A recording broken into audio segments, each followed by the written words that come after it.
안녕하십니까. 토론배틀TV의 자유영혼 논객 인사드립니다. 흔히 떠도는 말들 중에 이런 게 있습니다. 임대차 3법은 집값 안정에 아무런 도움을 주지 못한다. 당연합니다. 애초에 임대차 3법이 집값을 낮추는 대책이거나 했던 게 본질이 아니기 때문이죠. 이 법은 철저하게 집주인 갑질에 저항할 수 있는 세입자 권리를 되찾자는 법인데, 거기에 대고 이 법이 집값을 안정시킬 수 있느냐? 라고 묻는 것은 정말 우물에서 숭늉 찾는 꼴이죠. 그렇다면 일단 임대차 3법이 무엇이냐부터 짚고 가셔야 할 텐데요. 구체적인 내용은 다음과 같습니다. 첫 번째로 전월세 신고제, 두 번째로는 전월세 상한제, 세 번째로 계약갱신 청구권제. 첫 번째인 전월세 신고제는 쉽게 말해서 신고하라는 겁니다. 전세계약 당사자들끼리만 돈 주고 끝내지 말고 계약이 성립할 경우 늦지 않게 관청에 신고하라는 얘기입니다. 즉 음성화되어 있는 주택시장을 양성화시키려는 상식적인 법에 해당합니다. 두 번째, 전월세 상한제. 이것은 전세값을 너무 많이 올리지 말라는 법입니다. 직전 계약을 기준으로 5% 이내로만 전세값을 올릴 수 있다는 상한을 두었다는 얘기죠. 지금까지는 5% 아니라 50% 올려도 무조건 따를 수밖에 없었어요. 누구 하나 그걸 위법으로 보고 처벌할 수가 없었죠. 그래서 마음에 안 드는 세입자가 존재했을 때 집주인이 어느 날 갑자기 너 오늘부터 전세값 50% 올린다 해버리면 나가라는 말로 듣고 울면서 방을 빼야 했죠. 이제는 그런 짓 못한다는 얘기입니다. 세 번째, 계약 갱신 청구권. 이건 집주인이 방 빼라고 압박할 때 정당하게 저항할 수 있는 세입자의 권리를 되살린 것입니다. 과거에는 집주인 마음대로 방 빼라면 빼야 했습니다. 내가 당장 쫓겨나게 되면 갈 곳이 어디에도 없는 상황이라 해도, 그런 가혹한 상황이라 해도 주인이 나가라 하면 나가야만 했죠. 그런데 이 법이 발효되면 세입자는 갑자기 방 빼라는 주인의 강압에 맞서 계약 갱신 요구권을 발동하여 최대 4년간의 시간을 벌 수 있습니다. 그런데 이것도 무한정 사용 가능한 건 아니고 단 한 번만 쓸 수 있는 권리이기 때문에 어떻게든 나가서 살 집을 4년 동안에 꼭 마련해야겠죠. 자, 내용들을 듣고 보니 어떻습니까? 저런 권리가 지금까지 없었다는 게 오히려 놀라운 일이라 생각될 정도로 나름 상식적이지 않습니까? 그런데 항상 비정상의 정상화 과정은 저항에 직면하죠. 그래서 부작용의 상황을 과장하여 문제를 크게 부풀리고 있죠. 대체로 이 법에 대한 비난 주장은 다음의 세 가지 정도로 압축됩니다. 첫째로, 이제는 세입자가 갑이 되어 집주인에게 갑질을 한다. 아마 계약 갱신 청구권을 두고 하는 비난인 것 같습니다만 동의하기는 어렵습니다. 세입자가 나가라는 집주인의 말을 거부할 수 있는 권리는 매번 쓸 수 있는 게 아닙니다. 딱 한 번만 쓸 수 있어요. 게다가 어느 상황에서나 이 권리를 쓸 수 있는 것도 아닙니다. 집주인이 자기가 살기 위해서 혹은 집주인의 자식들 집으로 내주기 위해 세입자를 내보내는 경우라면 세입자는 이 권한을 아예 쓸 수 없어요. 나가야 됩니다. 이 의미가 무엇이겠습니까? 여전히 이 거래의 갑은 집주인이므로 세입자와 주인이 하나의 집을 두고 실거주 목적으로 맞서는 일이 벌어진다면 당연히 주인 측의 권리를 존중해 주겠다는 것입니다. 이런 법을 두고 무슨 세입자 갑질 얘기가 나옵니까? 여전히 갑은 집주인입니다. 분명히 갑은 집주인이지만 을도 너무 사정상 절박한 경우라면 한 번의 갱신 요청 권한을 가질 수 있다 정도이지, 세입자가 나갈지 말지를 결정하는 절대적인 결정권자로 바뀌어버렸다라는 게 절대 아닙니다. 사실상 기존의 경우에는 집주인이 완벽한 갑이었죠.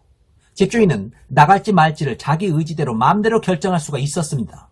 정말로 이게 갑을이 역전된 거라면은 이제는 그 정도의 권한이 세입자에게 주어져서 세입자가 나갈지 말지를 마음대로 결정할 수 있는 상황이어야 되죠.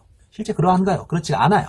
집주인의 의지가 우선됩니다. 단 한 번의 저항 권한이 4년간 주어질 따름입니다. 과거에 비해서 권한 하나가 늘어난 것을 두고 갑과 을이 바뀐 것이라도 되는 양 호들갑을 떨고 있는 부분은 전형적인 침소봉대의 상황입니다. 그리고 두 번째, 집주인들이 전세를 꺼리게 되어 전셋집 자체가 줄어들고 집 없는 자들은 집을 구하기가 더욱 어려워진다. 이른바 전세 품귀 현상. 듣기에 매우 그럴싸합니다. 세입자의 권리를 찾아주려다가 전세 자체가 줄어들게 되고 오히려 세입해 들어갈 집을 못 구하는 상황이 된다는 논리. 마치 예전에 최저시급을 올리면 노동자들의 급여가 늘어나서 도움이 될 것 같아도 실제로 일자리 자체가 줄어들어 버려서 직장 자체를 못 구하는 상황이 된다라는 논리와 상당히 흡사합니다. 그런데 사실 따지고 보면 그게 그렇게 되지는 않죠. 복수의 집을 소유한 집주인이 있다고 칩시다. 그런데 고작 세입자의 권한이 커져서 예전만큼 갑질하기가 좀 귀찮아졌다고 하여 전세를 내주던 집을 아무도 살지 않는 공실로 남겨둔다? 그것이 과연 현실적인 로직일까요? 임대인으로서 권한이 좀 줄어들더라도 아무도 살지 못하게 공실로 비워두는 것과 비교하면 어떤 게 낫겠습니까? 짜증나더라도 세입자를 들이는 게 집을 공실로 놀리는 것보다는 낫습니다. 정 세입자의 갑질이 두려워서 전세를 못 내주겠다면 갖고 있는 집들을 모두 팔아버리려고 하겠죠.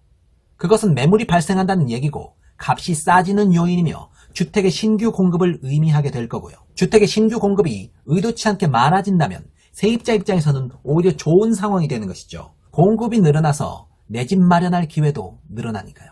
실제로는 전세 놓기가 좀 예전보다 까다로워진다고 해서 가진 집을 다 팔아버릴 집주인은 그리 많지 않을 것입니다. 다주택자들은 어차피 좀 귀찮아지기는 했지만 기존과 별 다를 바 없이 전세를 내줄 것입니다.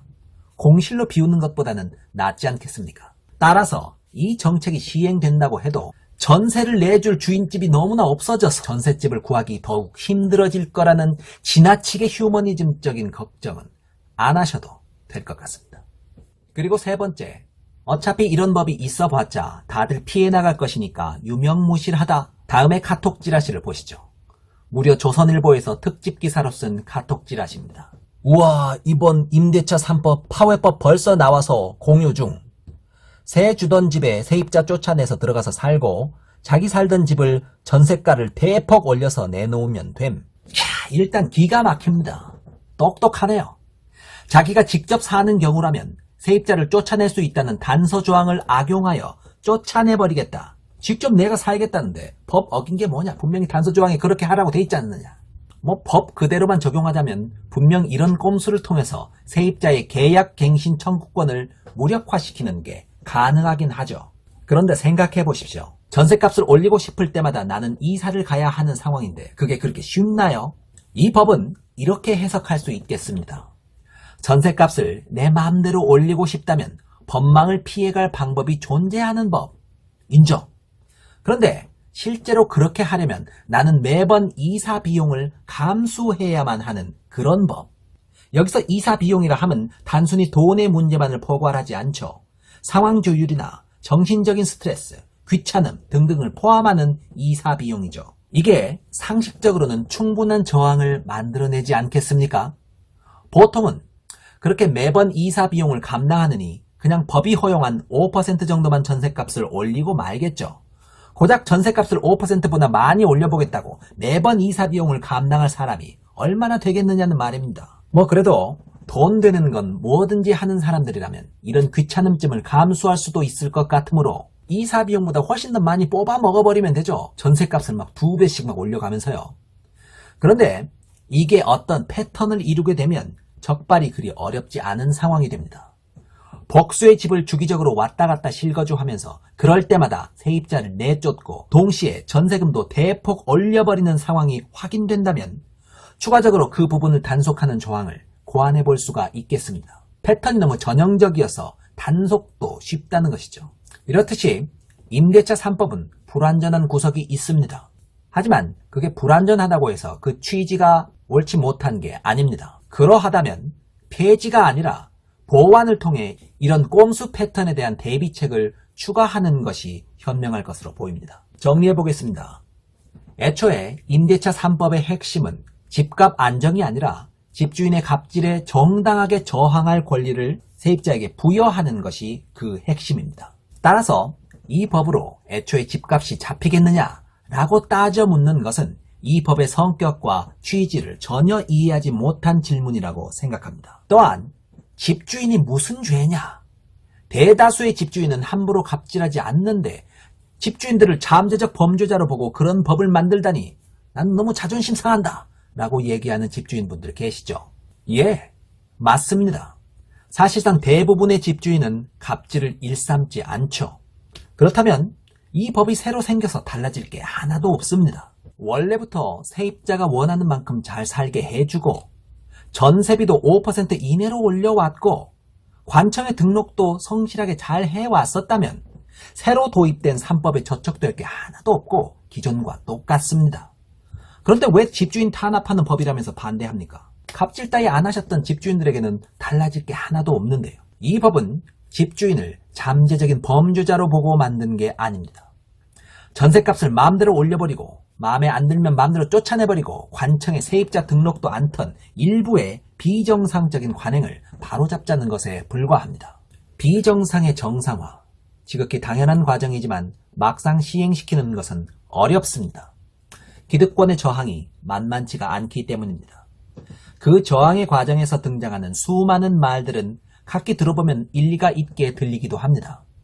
무슨 문제가 있나 보다, 취지는 좋은데 부작용이 크나 보다 등등 그럴싸하게 들리지만 알고 보면 부풀려져 있는 논리들이 수없이 많습니다. 너무 혼란스러워서 입장을 정하기 곤란하시다면 큰 틀을 보십시오. 분명 임대차 3법은 무분별한 갑질도 모두 허용되던 기존의 안전장치 없던 임대차법에 안전벨트 하나를 부여했을 뿐입니다. 이게 기득권의 이해관계와 얽혀서 잡음들이 많을 따름이지 내용 그 자체는 지극히 당연한 기본권을 살리자는 취지일 뿐입니다. 큰 틀의 대의를 항상 견지합시다. 감사합니다.